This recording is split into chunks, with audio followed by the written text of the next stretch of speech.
మనకి సినిమాలలో చూపిస్తుంటారు. ఒక హ్యాకర్ బ్లాక్ స్క్రీన్ ఉంటుంది, కమాండ్స్ రన్ చేస్తుంటాడు అండ్ వేరే డివైస్ని హ్యాక్ చేస్తాడు, లేకపోతే ఇన్ఫర్మేషన్ గ్యాదర్ చేస్తాడు. సో ఈ బ్లాక్ స్క్రీన్ ఏంటిది, ఏం కమాండ్స్ రన్ చేస్తానని చెప్పి మీలో ఎవరికైనా తెలుసా? తెలీదా? నో వరీస్, నేను ఎక్స్ప్లెయిన్ చేస్తాను. సో ఈ బ్లాక్ స్క్రీన్ని కమాండ్ లైన్ ఇంటర్ఫేస్ అంటారు. డిఫరెంట్ ఆపరేటింగ్ సిస్టమ్స్లో డిఫరెంట్ టర్మ్స్ యూజ్ చేస్తారు. లైక్ విండోస్లో కమాండ్ ప్రాంప్ట్ అంటారు, అదే లినక్స్ ఆర్ మ్యాక్ ఓఎస్లో టర్మినల్ అని అంటారు.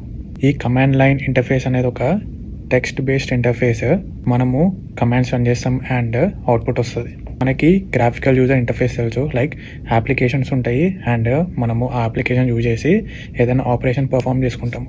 ఈ కమాండ్ లైన్ యూజ్ చేసి మనము కొత్త ఫైల్స్ క్రియేట్ చేసుకోవచ్చు, ఫోల్డర్స్ క్రియేట్ చేయవచ్చు, ఈ ఫైల్స్ని డిఫరెంట్ ఫోల్డర్స్కి మూవ్ చేసుకోవచ్చు, స్క్రిప్ట్స్ రన్ చేయవచ్చు, నెట్వర్క్ కాన్ఫిగరేషన్ చేయవచ్చు అండ్ చాలా చేయవచ్చు.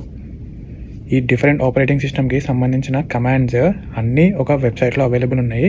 ఆ వెబ్సైట్ లింక్ కావాలంటే కామెంట్స్లో కమాండ్ అని మెన్షన్ చేయండి, డైరెక్ట్లీ మీకు డిఎం చేస్తాం.